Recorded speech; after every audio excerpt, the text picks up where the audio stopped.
बिस्मिल्लाहिर्रहमानिर्रहीम अस्सलामुअलैकुम। मैं हूँ आसफ़ा। वेलकम है आपका माय फूड फैक्ट पर। कैसे हैं आप सब? अल्लाह पाक से दुआ है कि आपको अपने प्यारों के साथ खुश और आबाद रखे और आप पर अपनी रहमत का साया बनाए रखे, आमीन। यूट्यूब पर आपने बहुत सारी लड्डू की रेसिपीज़ देखी होंगी, अलसी की पिनिया और भी बहुत सारे नट्स लड्डू बनते हैं। बहुत सारी हेल्दी रेसिपीज़ होती हैं, सभी अपनी जगह पर फ़ायदेमंद होती हैं। लेकिन आज जो मैं लड्डू आपको बनाना सिखा रही हूँ, ये अलसी के लड्डू नहीं है, बल्कि ये मेथी दाना के लड्डू हैं। और इसमें मैंने तिल और बहुत सारे नट्स का यूज़ किया है, लेकिन ये बहुत ही कम खर्च में बनेंगे क्योंकि मैं आपको पूरा तरीका शेयर करूँगी। और शुगर वालों के लिए इसको कैसे तैयार करना है बगैर किसी मीठे के, तो वो भी आपसे शेयर करती हूँ। मेथी दाना की पहचान समझ लीजिए। पहले सबसे पहले मेथी दाना मैं दिखाती हूँ। ये जो बारीक वाला होता है इसको कहते हैं मेथी दाना। जो मोटे दाने होते हैं मैं आगे आपको दिखाती हूँ, वो होता है मेथरे। जो फ़ायदे की चीज़ है वो ये है जी। दूसरे ब्लू वाले बोल में मेथरे हैं और जो बारीक वाला है ना वो है मेथी दाना। सबसे ज़्यादा फ़ायदे की चीज़ वही है। ये बालों वगैरह के लिए इस्तेमाल कर सकते हैं, लेकिन अगर आपने इसके लड्डू बनाने हैं, सेहत के लिए इस्तेमाल करना है, वज़न कम करने के लिए, पेट की बीमारियों के लिए, घुटनों की ग्रीस बढ़ाने के लिए या फिर शुगर के लिए इसको यूज़ करना है, वज़न कम करने के लिए कुछ लोग पीते रहते हैं मेथी दाना का पानी। और शुगर के लिए भी, यानी कि रात को भिगो देते हैं, सुबह कावा बना के पीना है। तो काफ़ी अर्सा तक यूज़ करने के बाद पता चलता है कि वज़न कम नहीं हुआ या फिर उसके इतने फ़ायदे नहीं होते, क्योंकि वो मेथरे यूज़ कर रहे होते हैं, मेथी दाना हमने यूज़ करना है। अब मैंने इसको साफ़ कर लिया बहुत अच्छे तरीके से। आपको मैंने उसकी क्वांटिटी बता दी है। उसके बाद मैंने इसको ड्राई रोस्ट कर लिया है।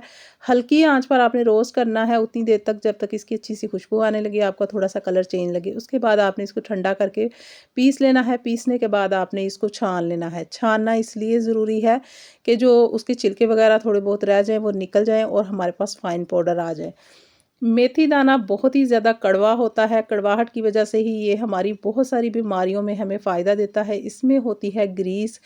घुटनों के लिए अभी मैं आपको भिगोकर थोड़ा-सा दिखाऊँगी कि इसमें कितनी ज़्यादा जेल होती है, जो हमारी घुटनों से ग्रीस ख़त्म हो जाती है। हमारे कमर दर्द में, पट्ठों के खिंचाव में, असाबी कमज़ोरी में, शुगर में, ब्लड प्रेशर को नॉर्मल करने में, ये सारी चीज़ों में बहुत ज़्यादा फ़ायदेमंद है, लेकिन अगर आपका सही इस्तेमाल इसका करते हैं तो।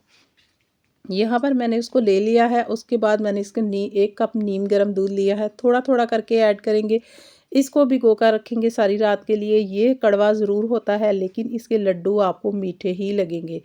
तो वो कैसे मीठे लगेंगे वो मैं आपको बताती हूँ। ये जो दूध में हम भिगो रहे हैं, इसका पाउडर दूध में भिगोने की वजह से इसमें कड़वाहट काफ़ी हद तक ख़त्म हो जाती है। बाकी की कड़वाहट हम जो है ना, इसमें गुड़ ऐड करेंगे तो उसके साथ ख़त्म करेंगे। यकीन करें, खाने वाले जज नहीं कर पाएंगे कि आपने ये कड़वे मेथी दाने से बनाए हैं। लेकिन इसके इतने ज़्यादा फ़ायदे हैं कि अगर आपको ये कड़वा लगे भी तो आपको ये खाना पड़ेगा। यहाँ पर मैं आपको चेक करवा रही थी कि उसकी ग्रीस जो है ना वो किस तरह से इसके अंदर लेस पैदा हो रही है। अब मैंने इस 1 कप नीम गर्म दूध ले लिया था, वो थोड़ा-थोड़ा करके ऐड किया, उसको मिक्स किया। एंड पर मैंने थोड़ा-सा दूध इसलिए डाल दिया कि ऊपर से ये ड्राई ना हो जाए। इसको ढक्कन को बंद करके पूरी रात के लिए मैं छोड़ दूँगी। अगर तो नॉर्मल मौसम हो आपकी तरफ तो आप फ्रिज में रख सकते हैं कि ख़राब ना हो, वरना आप इसको जितनी ठंड है आजकल इसको बाहर ही छोड़ दीजिए। नेक्स्ट स्टेप में मैं आपको बता देती हूँ आगे क्या करना है।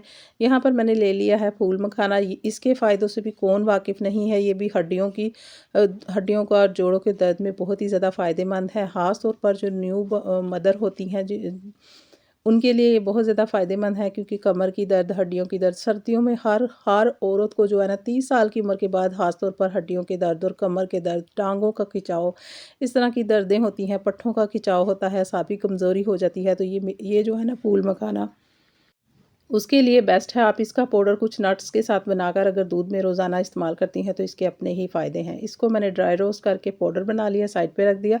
हाफ़ मैंने कोकोनट ले लिया है, ड्राई कोकोनट, इसको मैंने क्रश कर लिया है। ड्राई कोकोनट का इस्तेमाल जो है ना वो ख़वातीन की जो वाइट डिस्चार्ज का प्रॉब्लम होता है ना ख़वातीन को, वो इस खोपरे से जो ड्राई कोकोनट खाएँ या फिर वो दूसरा खाएँ फ्रेश, उससे ख़त्म होती है। अब जी मैंने उसको सारी चीज़ों को साइड पे रख लिया। ये जो मैंने भिगो लिया था मेथी दाना, नेक्स्ट डे मैंने इसको देसी घी ले लिया है। आपने बनाना इसको देसी घी में ही है, तो ज़्यादा ना भी डालिए तो कोई इशू नहीं है, लेकिन देसी घी आपका खालिस होना चाहिए। घर का बना हो तो क्या ही बात है। तो मैंने भी इसके लिए घर पर बनाया था। 2 से 3 चम्मच मैंने देसी घी लिया है। उसमें इसको इतना पकाना है। मैंने स्पीड वीडियो की बहुत तेज़ की है, क्योंकि ये काम जो है ना थोड़ा आहिस्ता-आहिस्ता करना है हल्की आँच पर। उसके बाद मैंने इसमें तिल डाल दिए हैं। तिल आपने देसी लेने हैं, जो देसी तिल होते हैं ना वो थोड़े स्किन कलर के होते हैं। जो फार्मी तिल है ना वो आपको प्योर वाइट कलर के मिलेंगे, तो फ़ायदा उनका ज़्यादा है जो देसी तिल होते हैं। ये भी थोड़े साफ़ करने पड़ते हैं। मेथी दाना और तिल मैंने साफ़ करने में तकरीबन 2 घंटे लगाए थे। इसमें थोड़ा बहुत बारीक गंद होता है, वो आपने साफ़ करना होता है। छान के तो मैंने बहुत अच्छी तरह से साफ़ कर लिया था। अच्छा जी, मेथी दानों को इतना पकाया है मैंने हल्की आँच मार के, वो एक हलवे की शक्ल इख्तियार कर गया था। उसके अंदर फिर मैंने खोपरा क्रश करके जो रखा हुआ था और तिल डाल के उसको मैंने अच्छी तरह से कुक करके तो साइड पे रख लिया। ये मैंने बेसन ले लिया है, इसकी जगह पर आप आटा भी ले सकते हैं, जो हम गंदम का आटा घर पे यूज़ करते हैं वो भी ले सकते हैं। 1 कप मैंने बेसन लिया है, इसमें भी मैंने देसी घी डाला था। स्टार्ट में थोड़ा-सा भून लिया, उसके बाद मैंने 2 चम्मच देसी घी मज़ीद डाल दिया। इसको भी आपने बिल्कुल दम वाली आँच पर इतना कुक करना है कि ये बहुत अच्छी तरह से जो है ना ये जो हमारा बेसन है बहुत अच्छी तरह से भुन जाना चाहिए, कच्चा नहीं रहना चाहिए। और इसके इतने ज़्यादा फ़ायदे हैं ना इन लड्डुओं के कि एक लड्डू अगर आप रोज़ाना खा लेंगे ना, हर किस्म की थकावट, हर किस्म की कमज़ोरी दूर होगी। ख़वातीन के लिए ख़ास तौर पर बहुत ही ज़्यादा फ़ायदेमंद है, बच्चों के लिए जो कमज़ोर बच्चे हैं, बड़ों बूढ़ों के लिए भी आप इसको बना सकते हैं। और शुगर पेशेंट इस तरह की चीज़ें इसलिए इस्तेमाल नहीं कर सकते कि इसमें मीठा किसी न किसी तरह से ऐड होता है। मैं आपको बताऊंगी मीठे के बगैर ये कैसे लड्डू जो है ना वो जुड़ जाएंगे। अच्छा जी, वो सारा कुछ मैंने साइड पे कर लिया है। एक खुले बर्तन में मैं डालती जा रही हूँ। यहाँ पर मैंने कुछ ड्राई नट्स ले लिए हैं, ये ऑप्शनल है, आपकी मर्ज़ी है, आप इसमें कुछ अपनी मर्ज़ी से ऐड करना चाहते हैं या कुछ स्किप करना चाहते हैं तो कर लीजिएगा। मैंने बादाम लिए थे, काजू लिए थे और पिस्ते लिए थे और अखरोट ले लिए थे। तो ये सारे मैंने ना मोटे-मोटे सिलबट्टा होता है ना उस पे क्रश कर लिए थे। मैंने मशीन में नहीं किए क्योंकि मुझे पाउडर फॉर्म में नहीं चाहिए थे। अच्छा, आपकी मर्ज़ी है, आप इसको पाउडर फॉर्म में भी ले सकते हैं, लेकिन यकीन करें कि हमारा जो दिमाग है ना वो देखने से हम जो दिमाग में होता है ना कि ये चीज़ हम खा रहे हैं तो वो ज़्यादा खुशी होती है। नट्स अगर पाउडर फॉर्म में लेंगे ना तो वो इतना हमें मेरे ख़्याल में मुझे इतना अट्रैक्टिव नहीं करेगा। तो इसलिए मैं क्रश करके डालती हूँ ताकि हमारे दाँत भी मज़बूत हों, हड्डियाँ मज़बूत हों, देखने में भी हमें अच्छे लगें, और इस तरह से मैं क्रश करके डालती हूँ। मैं पंजीरी वगैरह भी बनाती हूँ ना तो उसमें भी मैं पाउडर फॉर्म में नहीं डालती, मैं ये सारे नट्स जो है ना मोटे-मोटे कूट कर डालती हूँ। अच्छा जी, नट्स डाल के मैंने सारी चीज़ों को मिक्स कर लिया, बेसन भी इसी में डाल दिया था। और जो मैंने मेथी दाना जो फ्राई किया था ना, जो मैंने उसका हलवा टाइप बनाया था, उसमें मैंने कोकोनट डाला था और उसमें मैंने तिल डाल दिए थे। तो हाफ़ कप मैंने तिल लिए थे और कोकोनट मैंने आधा लिया था। अब मैं इसमें से आधा निकाल दूँगी क्योंकि हमने अब डालना है गुड़, तो गुड़ जो है ना शुगर वालों के लिए बेस्ट नहीं है। मैं इसको थोड़ा-सा अपने हस्बैंड के लिए साइड पे कर रही हूँ क्योंकि उनको है शुगर का मसला, तो उनके लिए मैं बगैर किसी मीठे के बनाऊँगी। यहाँ पर मैंने ले लिया है थोड़ा-सा मकई का वाइट आटा। ये मेरे पास लाज़मी होता है क्योंकि हर साल अल्हम्दुलिल्लाह हमें गिफ्ट आता है ये मकई का आटा, तो मैं इसे यूज़ करती हूँ काफ़ी सारी चीज़ों में। तो वो मैंने हाफ़ कप ले लिया है, उसको भी मैंने फ्राई कर लिया उसी तरीके से और उसको भी मैंने ऐड कर लिया। अब यहाँ पर मैंने एक गुड़ की जो डली है ना, जो एक बड़ा पीस होता है गुड़ का, वो मैंने एक पूरे से ना थोड़ा-सा निकाल दिया, बाकी मैंने छोटे-छोटे टुकड़े कर दिए क्योंकि पूरा जो है ना वो बहुत ज़्यादा हो जाता। गुड़ ले लिया, उसको क्रश करने के बाद थोड़ा-सा पानी इसलिए ऐड किया है कि वो चिपकना ना शुरू हो जाए, इसकी हमने चाशनी बनानी है। इस तरह से आपने कुक करके चाशनी बना के गरम-गरम इसमें ऐड कर देनी है। चम्मच की मदद से मैं सारा कुछ मिक्स करूँगी क्योंकि अभी बहुत गर्म है, हल्का गर्म होगा तो मैं इसके लड्डू बनाकर आपको दिखाती हूँ किस तरीके से बनाने हैं। अच्छी तरह से मैं मिक्स कर लूँगी इसमें, आप इसमें बहुत सारी चीज़ें ऐड कर सकते हैं, इसमें खसखस भी ऐड कर सकते हैं, इसमें आप अलसी भी ऐड कर सकते हैं पीस के उसका पाउडर। और यहाँ पर मैंने पम्पकिन सीड ऐड कर लिए हैं क्योंकि हमें रोज़ाना पम्पकिन सीड भी खाने चाहिए।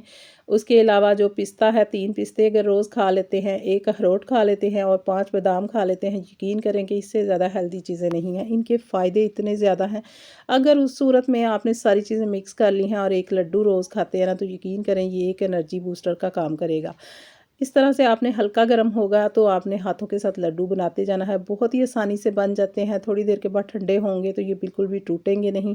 ये देखिए माशाल्लाह से 1 प्लेट लड्डू बन गए। अब जो मैंने निकाल के प्लेट में रखे थे ना, उनको मैंने परात में डाल लिया है और यहाँ पर मैं सुकराल ऐड कर रही हूँ, स्टीविया, कुछ भी आप शुगर के लिए यूज़ करते हैं शुगर पेशेंट, तो वो इसमें डाल सकते हैं अपनी टेस्ट के अकॉर्डिंग। यकीन करें कि मेरे हस्बैंड माशाल्लाह से रोज़ाना ये 1 लड्डू खाते हैं और उनको बिल्कुल भी ये कड़वा नहीं लगता क्योंकि मैंने सिर्फ़ इसमें 2 से 3 पैकेट ये सुकराल के डाले हैं, ज़्यादा नहीं मीठा ऐड किया। तो ये बहुत आसानी से ये भी लड्डू बन जाएँगे बग़ैर किसी मीठे के। देख लें, मैं आपके सामने बना रही हूँ, ये भी नहीं टूटेंगे। इस तरह से बनाकर आप रख लें, रोज़ाना एक लड्डू खाएं, इतने ताकतवर हैं। सुबह आप नाश्ते में एक लड्डू खाकर गर्म दूध या फिर गर्म चाय का कप ले लेते हैं या फिर ग्रीन टी ले लेते हैं तो बहुत ही फ़ायदे की